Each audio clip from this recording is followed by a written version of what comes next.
જય માતાજી મિત્રો, ગઈકાલે જે દુર્ઘટના બની કે રાજકોટમાં જે ગેમ ઝોનમાં 22 નિર્દોષના જે મૃત્યુ થયા, ત્યાર પછી ત્યાંના એક ધારાસભ્ય ઇન્ટરવ્યૂમાં એવું કહે છે કે હું શું કરું અને હસી મજાક કરે છે. તો તમે જોઈ શકો છો ધારાસભ્યનું ઇન્ટરવ્યૂ.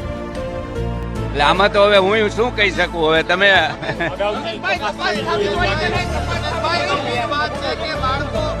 એટલે આમાં તો હવે હું શું કહી શકું. હવે તમે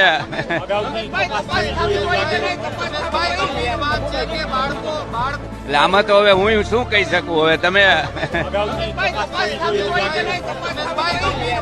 એટલે આમાં તો હવે હું હવે મિત્રો આ સાહેબ એવું કહે છે કે હું તો શું કરી શકું અને દાંત કાઢે છે.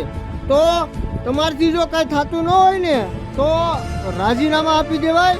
અને જ્યારે ગુજરાત આખું શોકમય હોય ત્યારે તમે ઇન્ટરવ્યૂમાં દાંત કાઢો છો. આ શરમ જેવી બાબત છે કે આખા ગુજરાતની અંદર 22થી માંડીને 30 સુધીના બાળકોના મૃત્યુ થયા છે. હજી ઘણા લોકો લાપતા છે અને આવા દુર્ઘટનાઓમાં તમે ઇન્ટરવ્યૂમાં હસી મજાક કરો છો. તમને શરમ થવી જોઈએ, શરમ. અને જો તમારથી કંઈ થતું ન હોય ને તો રાજીનામા આપી અને ઘરે બેહો, ઘરે.